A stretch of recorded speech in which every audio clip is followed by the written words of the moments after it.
네, 오늘은 데살로니가전서 5장을 함께 읽었는데요. 이 성경 말씀을 우리가 너무도 잘 알고 또 사랑하는 말씀 중에 하나입니다. 이 세 개의 말씀을 요약해 보면 기뻐하고 그리고 감사하고 기도하라라고 할 수 있는데요. 성도님들께서는 지금까지 이렇게 살아오시면서 얼마나 많은 어려운 순간들을 겪어 오셨습니까? 어떤 분은 말로 다 표현할 수 없을 정도로 소설책을 몇 권이나 쓸 수 있을 만큼 많은 번뇌와 그리고 고난을 지나신 분도 계실 수 있고요. 또 내가 이렇게 지금 살아있는 것이 기적이다라고 말할 수 있는 분도 계실 것입니다. 이처럼 우리는 살면서 이렇게 감사하기 어려운 순간들을 마주하게 됩니다. 그런데 하나님은 우리에게 감사하고 그런 상황에서도 기뻐하라라고 하십니다. 그렇다면 어떻게 이런 것들이 우리가 가능할까요? 예를 들어 햇빛이 잘 들어오지 않는 집에 살다가 어느 날 해가 쨍쨍하게 들어오는 집으로 우리가 이사했다고 한다면 우리는 감사할 수 있을까요? 없을까요? 네, 아마 다 감사할 수 있을 것입니다. 또한 자녀가 태어나서 이 자녀가 점점 이제 커가게 되는데요. 집이 이제 좁게 느껴지다가 어찌하다가 좀 더 넓은 집으로 이사하게 되었어요. 어때요? 당연히 감사할 수 있습니다. 그런데 이렇게 제가 이야기 드린 두 가지의 감사는 그리스도인뿐만 아니라 믿지 않는 사람들도 얼마든지 할 수 있는 감사라는 생각이 들었습니다. 그렇다면 하나님은 이 사도 바울을 통해서 1차 청중인 이 데살로니가 성도들에게 왜 이 세 가지 메시지를 전하고 있을까라는 질문을 하게 되었습니다. 지난 시간에도 함께 나누었던 내용인데요. 본문과 연관되어 있으니까 한번 같이 살펴보도록 하겠습니다. 데살로니가 교회는 전도 여행 중에 이 사도 바울이 세운 교회로 로마 제국의 식민지였고 그 도시는 상업적으로 매우 발달되고 번성한 곳이었습니다. 그래서인지 이방 신앙과 그리고 유대인들의 핍박이 매우 강했던 지역이기도 했습니다. 그래서 바울이 이제 그곳에 도착해서 복음을 전하자 어떤 일들이 생겼어요? 먼저는 예수님을 알지 못하는 이방인들이 핍박을 했고요. 그리고 유대인들이 있어서 바울이 생각하기에 나에게 좀 도움을 주겠다라고 생각했지만 웬걸 바울의 예측이 고스란히 다 무너지게 된 곳이 바로 데살로니가입니다. 일부 유대인들이 바울의 복음을 전도하는 것을 방해하고자 폭동을 일으켰고 결국 바울과 실라는 밤중에 몰래 피신까지 해야만 했습니다.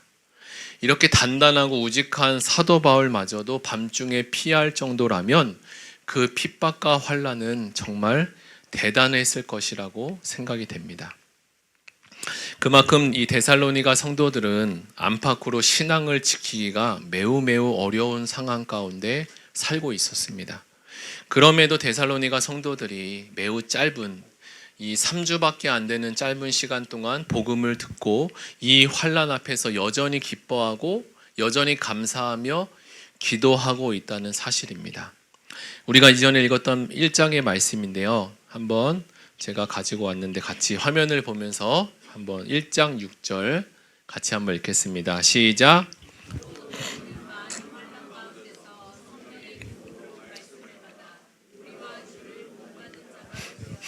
네, 여기 보니까 데살로니가 성도들의 많은 환난 가운데 누가 주시는요?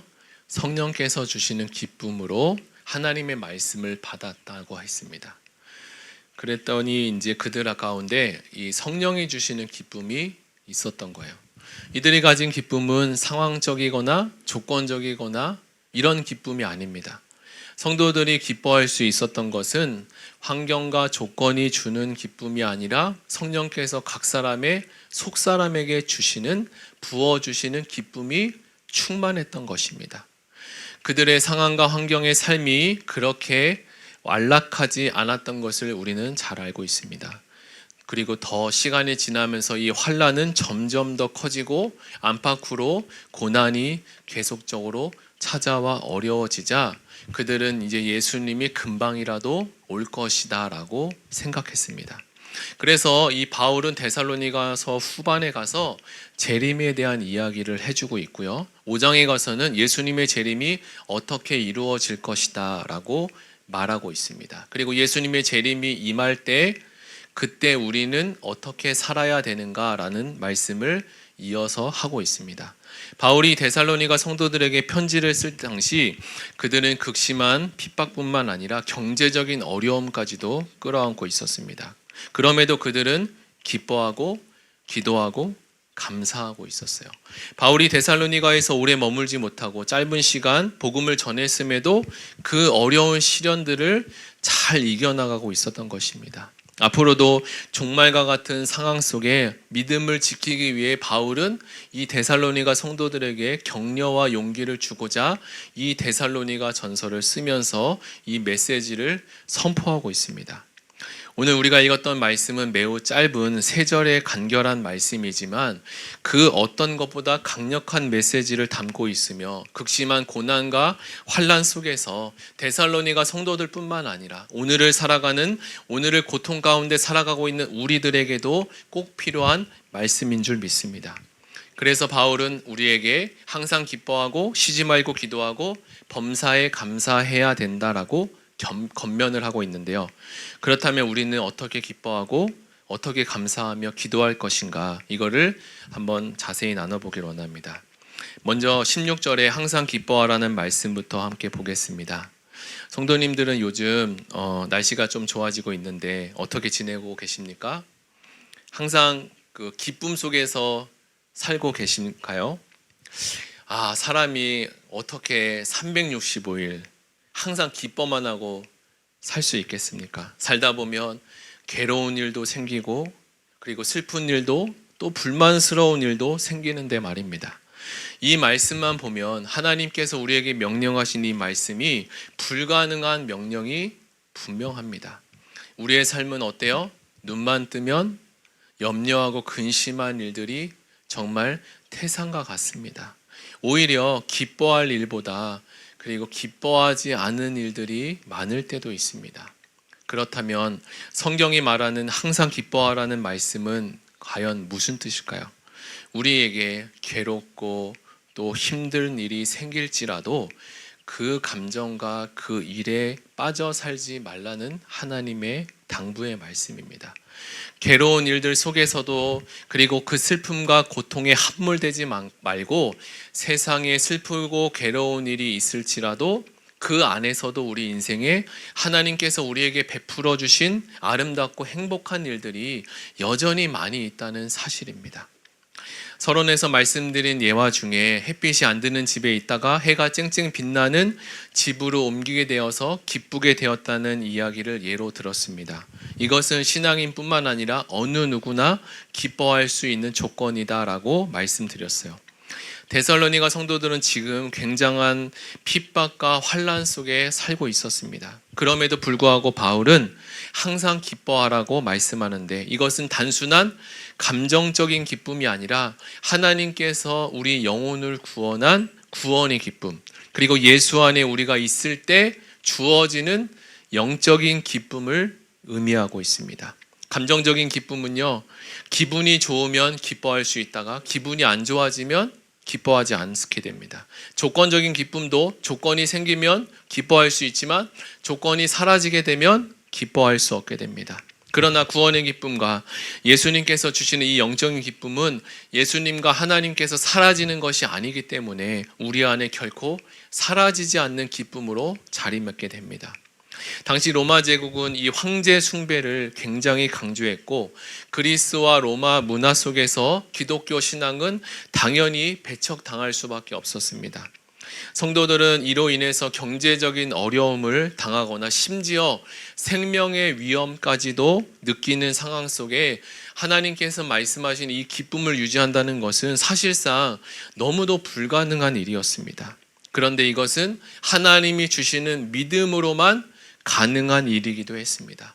바울이 여기서 말하는 기쁨은 환경에 좌우되지 않는 하나님 나라의 소망에서 주어지는 하늘로부터 오는 기쁨을 말하고 예수께서 다시 오실 것을 기대하는 이 종말론적인 신앙과 깊은 연관을 가지고 있습니다. 이어서 두 번째로 쉬지 말고 기도하라는 의미를 살펴보겠습니다. 데살로니가 성도들은 많은 어려움을 겪고 있었기 때문에 그들에게 있어서 기도라는 것은 바로 생존이었습니다. 당시 기독교 공동체는 힘이 없고 매우 소수 집단이었고 공권력이나 제도적으로 보호받을 수 있는 장치가 아무것도 없었기 때문에 그들은 하나님께 함께 모여 공동체로 모여 하나님께 기도하는 것만이 유일한 피난처였습니다. 사랑하는 성도 여러분, 우리가 살면서 어려움을 만나도 숨을 쉬면서 살아갈 수 있는 것은 이 어려움을 함께 나눌 수 있는 신앙 공동체가 있기 때문입니다. 만약 어려운 시간에 이 슬픔을, 이 고통을 나눌 수 있는 사람이 한 명도 없다면 우리는 굉장히 우울하고 힘든 시간을 보내게 될 것입니다. 그런 의미에서 우리 우왕우리 교회는 다락방과 그리고 교사의 모임 그리고 봉사 부서에 이런 좋은 신앙 공동체가 갖추어져 있습니다. 예배만 드리는 경우와 그리고 예배를 드리고 공동체 모임을 가지는 경우는 어느 상황에서요? 위기 상황에서 그 진가를 나타나게 됩니다. 한자에서도 이 사람인자라는 한자는 글자만 보아도 사람이 혼자서 살 수 없는 존재임을 분명하게 합니다. 요즘은 매스컴에서 자주 나오는 1인 가구, 고독사에 대한 이야기도 우리가 자주 듣는데요. 세상은 갈수록 탈사회화 그리고 탈가족화가 되어갑니다. 그것이 어느 편에서는 굉장히 편할 수 있고 심플한 걸지 몰라도 결국은 하나님께서 처음 인간을 만들고 그렇게 세팅하셨을 때 우리라는 공동체로 사람을 만들어 주셨습니다. 지난주에 있었던 일입니다. 제가 이제 퇴근을 하고 삼둥이 어린이집에 가서 하원을 하게 되었습니다.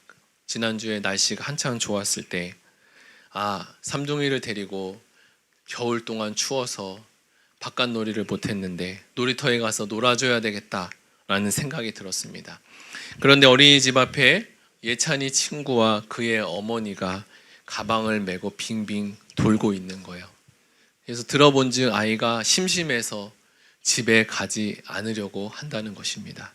그래서 제가 오늘 날씨도 좋은데 놀이터에 가려고 하는데요 라고 이야기하자 그럼 같이 가면 안 될까요?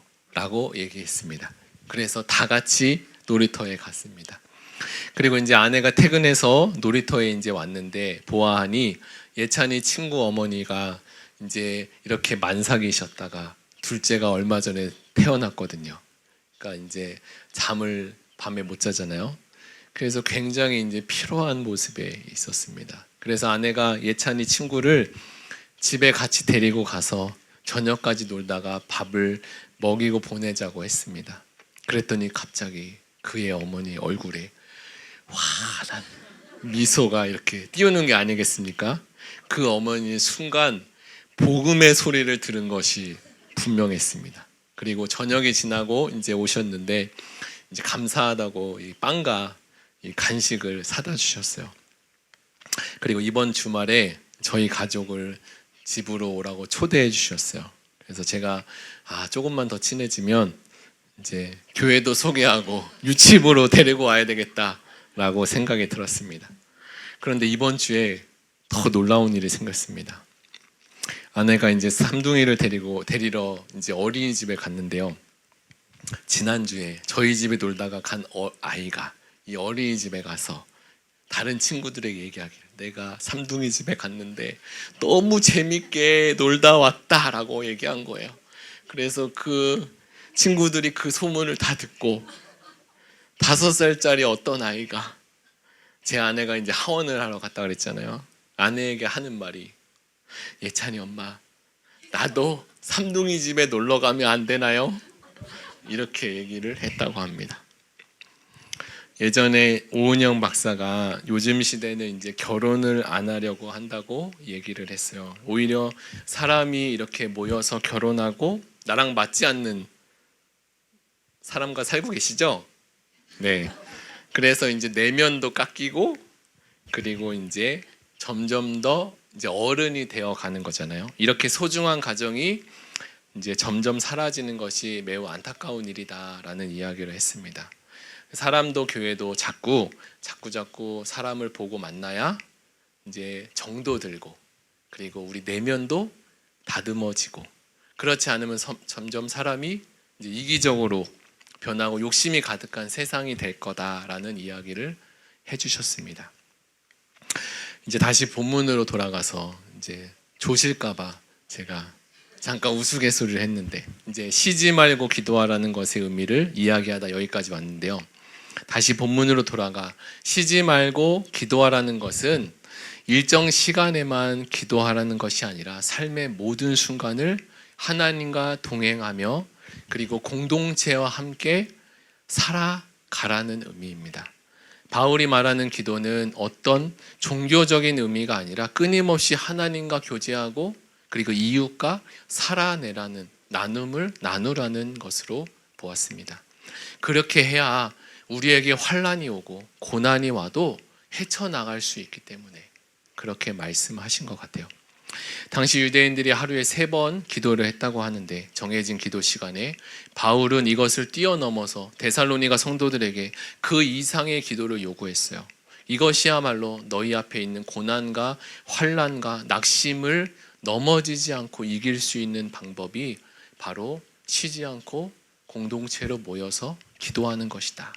도움을 구하는 지혜가 요구하는 것이다 라고 얘기합니다. 이제 마지막으로 범사에 감사하는 메시지입니다. 핍박을 받고 경제적으로 어려운 상황에 감사하는 것은 정말 쉬운 일이 아닐 것입니다. 그럼에도 바울은 범사에 감사하라라고 말합니다. 여기서 범사라는 것은 우리에게 좋은 일뿐만 아니라 그렇지 않은 고난과 어려운 상황 속에서도 하나님을 바라보고 감사해야 된다라는 것이죠. 당시 성도들이 예수님을 믿는다는 이유로 사회적으로 배척을 당하고 또 일자리도 고용되지 못하는 경우도 많이 있었다고 합니다. 자, 우리는 어떻게 그렇게 감사할 수 있을까요? 먼저 우리를 죄에서 구원해 주신 하나님의 은혜가 크시기 때문에 우리는 감사할 수 있습니다. 그리고 지금 겪는 이 환난이 있을지라도 모든 상황, 내가 좋던 좋지 않던 어렵던 쉽던 이 모든 상황이 어디 안에 있어요? 하나님 안에 다 있다는 것입니다. 그리고 모든 일들이, 내 앞에 놓여진 모든 일들이 우연은 하나도 없으며 현재 상황도 하나님께서 아시고 계시고 반드시 이 상황을 회복시켜 주실 것이다 라는 것을 우리가 믿기 때문에 감사하는 것입니다. 우리가 이렇게 어려움을 당할 때 감사하면 하나님은 우리에게 믿음을 주십니다. 누구나 어려움을 당할 때 감사하기는 어렵습니다. 그래서 우리는 어느 누구보다 이 신앙 공동체가 필요합니다. 다락방이나 공동체 리더를 통해 영적인 메시지와 또 함께 기도로 돕는 이 기도의 손길이 있을 때 우리는 이 환난을 넘어서고 감사를 외칠 수 있습니다. 저희 집 삼둥이가 요즘 공동체 기도를 굉장히 제법 잘합니다. 셋이 식사할 때마다 두 손을 모으고 기도합니다. 처음에는 노래 찬양으로 식사 기도를 했지만 이제 제법 커서 2줄 기도를 드립니다. 하나님 아버지, 맛있는 거 주셔서 감사합니다. 잘 먹겠습니다. 예수님의 이름으로 기도합니다. 아주 짧지만 기도의 내용이 알차게 들어가 있습니다. 거의 이 완벽에 가까운 기도를 구사하고 있어요. 보세요. 하나님 부르죠. 그 다음에 간구하죠. 그리고 감사하죠. 그리고 예수님의 이름으로 기도합니다. 회개만 없네요. 네. 사랑하는 성도 여러분, 아무것도 없고 빛도 없는 이 캄캄한 어둠의 시간을 우리가 홀로 지나고 계십니까? 그렇다면 데살로니가 교회 성도들처럼 신앙 공동체로 한번 나아오시기 바랍니다. 우리 교회는 매주 토요일 아침마다 정말 어떻게든 다락방 순원분들을 말씀을 먹이려고 애쓰시는 순장님들이 많이 계십니다. 순장님들이 얼마나 많이 수고를 하십니까? 순원분들 아프다고 하면 시간 내서 밥 사주고 차 사주고, 차 사준다고 해서 승용차 사주는 거 아니죠? 네, 웃어주셔서 감사합니다. 우리의 감사가 이 세상의 감사가 아니라 누구 때문이요? 바로 하나님 때문에 감사하는 거예요. 하나님이 지금도 살아계시니까 우리에게 절망이 있다가도 그 절망이 없어지게 됩니다. 절망이 있어도 우리에게는 그게 절망이 아닙니다. 그거 잠깐 지나가는 안개와 같습니다. 예전에 코로나 시절에 청년들이 막 코인 이런 거 많이 했잖아요. 코인과 주식 같은 거 보면 어때요? 시시때때로 막 출렁이고 올라갔다 내려갔다 하잖아요. 근데 우리의 감사가 이런 것처럼 올라갔다 내려갔다 하는 게 아닙니다. 우리가 작은 시련에도 감사하면 하나님은 큰 시련에도 감사할 수 있는 능력을, 믿음을 우리에게 주신다는 거예요. 그런데 이 감사가 그냥 생기면 좋은데 그렇게 생기지가 않잖아요. 그래서 야고보서 1장 2절 3절에 보니까 같이 한번 읽어볼게요. 띄워주시겠어요? 네, 2절 3절 같이 읽겠습니다. 시작. 형제들아, 너희가 여러 가지 시험을 당하거든 온전히 기쁘게 여기라. 이는 너희 믿음의 시련이 인내를 만들어내는 줄 너희가 알미라. 뭐라고 말하고 있어요? 우리에게 시련이 없으면 좋지만 그렇지 않다는 거예요. 우리 인생에는 오르락 내리락하는 이 시련의 주기가 있어요. 그래서 여러 가지 시험들이 우리에게 찾아옵니다. 그런데 그 시험이 찾아올 때 우리에게 어떻게 하라고요? 기쁘지 않지만 기쁘게 여기라는 겁니다. 왜요? 이는 너희 믿음의 시련이 인내를 만들어낸다. 시련이 믿음으로 반응할 때 인내를 만들어내는 것입니다. 저절로 인내가 생기면 좋은데요. 안타깝게도 시련이 왔을 때 신앙이 생기고요. 시련이 왔을 때 인내가 생깁니다. 아브라함이 처음에는 믿음이 없었어요. 거짓말하고 그리고 아내도 팔아먹고 못되게 살았어요. 그런데 하나님이 그를 뭐라고 말했어요? 믿음의 조상이 될 것이라 그랬어요. 아브라함의 인생 가운데 시련이 계속 왔습니다. 계속 지나고 보니까 나중에는 뭐래요? 하나님이 아들 이삭을 번제로 바치라는 시련까지 찾아옵니다.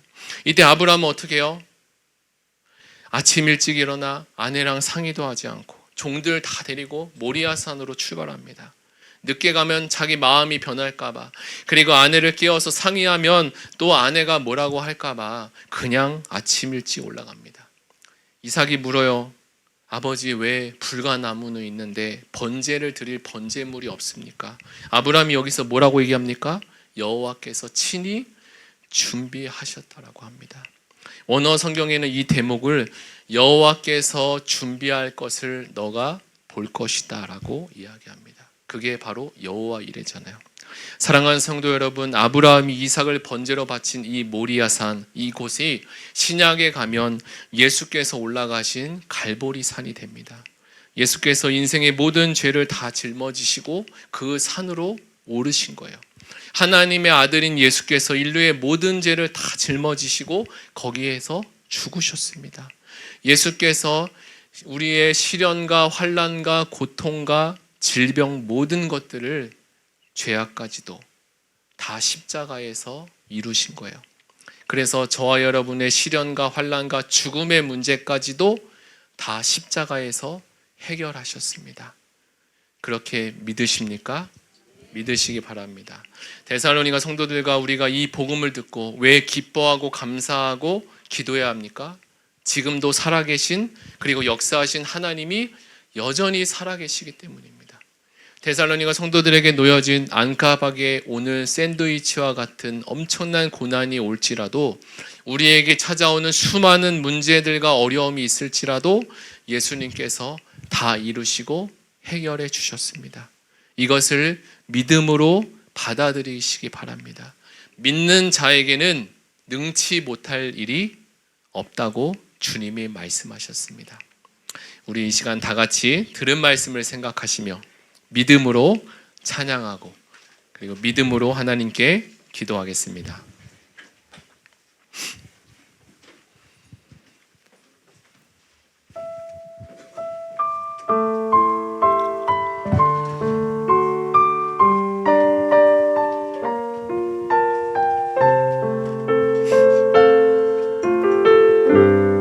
이 세상을 세상을 살아가는 동안에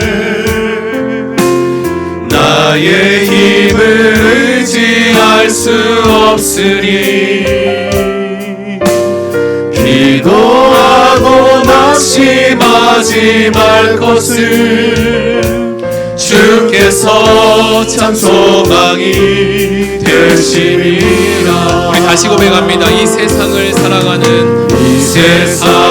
살아가는 동안에 나의 힘을 의지할 수 없으니 기도하고 낙심하지 말 것을 주께서 참 소망이 되심이라. 하나님의 꿈이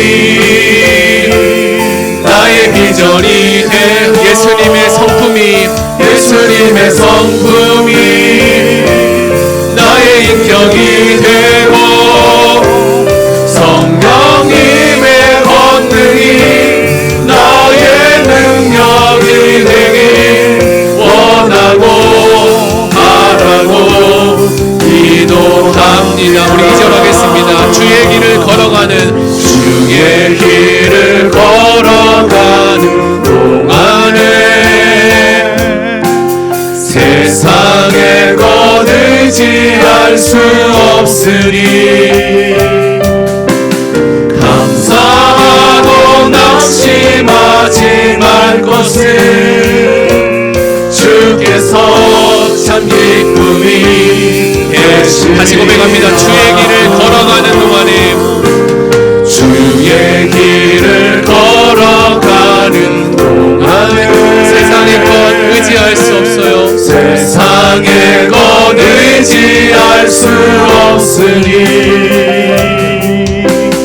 감사하고 낙심하지 말 것을 주께서 참 기쁨이 되시니.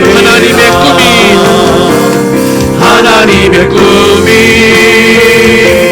나의 비전이 되고 예수님의 성품이 나의 인격이 되고 성령님의 권능이 나의 능력이 되길 원하고 바라고 기도합니다. 하나님의 꿈이 나의 비전이 되고 하나님의 꿈이 나의 비전이 되고 예수님의 성품이 나의 인격이 되고